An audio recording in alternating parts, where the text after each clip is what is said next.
pas un Guadeloupéen, je crois, je n'ai pas fait un recensement, qui n'a pas eu un parent mort à la guerre.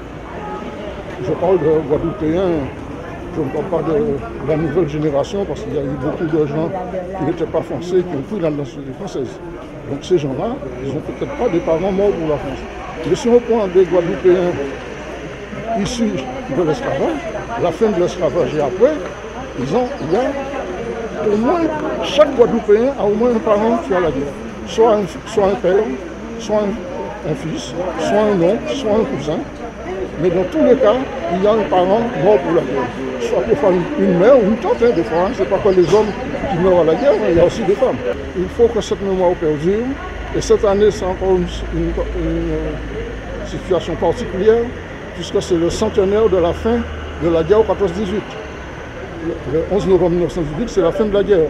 Ça fait 100 ans que cette guerre a pris fin. Donc c'est pourquoi il faut encore se souvenir.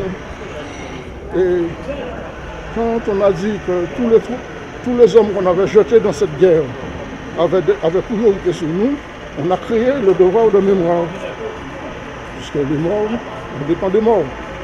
Ils meurent et nous laissent leur flambeau. À nous de le faire aussi. Mais l'éducation nationale le fait. Mais il y a un problème, c'est que, par exemple, la Toussaint, c'est les vacances scolaires. Donc, on n'a même pas les... Normalement, les fêtes doivent faire pour commémorer. C'est-à-dire, sortir. Mais les fêtes en France sont faites pour se reposer. Donc, les professeurs, ils sont en vacances.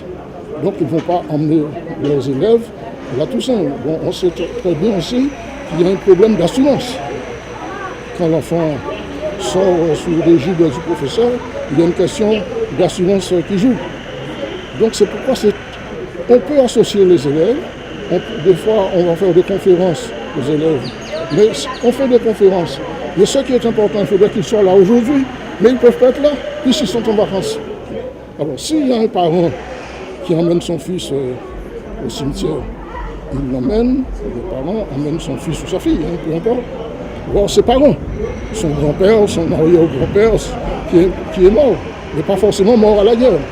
Donc il l'emmène voir ses parents. Tandis que nous, ce qu'on fait, c'est mémoriel. C'est pour les gens morts pour la France, les gens qui ont combattu, qui ont laissé leur vie pour que les autres puissent vivre heureux.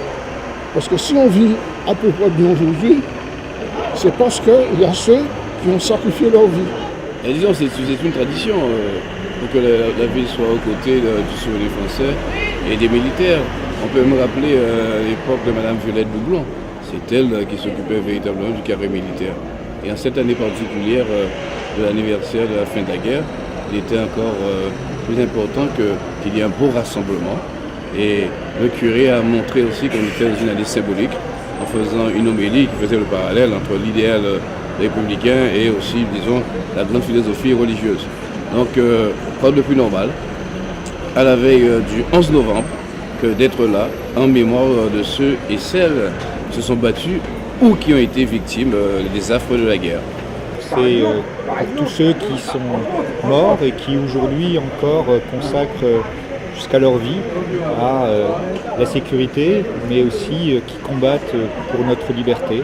C'était important, y compris le prêtre dans son homélie, vous l'avez entendu, a rappelé ces principes qui sont ceux fondamentaux de notre République, la liberté, l'égalité, la fraternité. Et donc il est normal qu'avec le Souvenir français, qui chaque année organise cette manifestation, je sois là avec les autres autorités pour honorer ceux qui sont tombés au cours des différents conflits. Il ne faut surtout pas l'oublier parce qu'on aurait une grande faiblesse de croire que la liberté est acquise pour la fin des temps. Tout peut être remis en cause. L'histoire du monde nous le montre bien et puis l'histoire actuelle nous le montre aussi bien. Donc il faut chaque fois se souvenir pour que les horreurs du passé ne recommencent pas et puis pour honorer ceux qui ont permis justement que nous vivions aujourd'hui dans un monde libre. En tout cas pour ce qui est de notre cas, nous.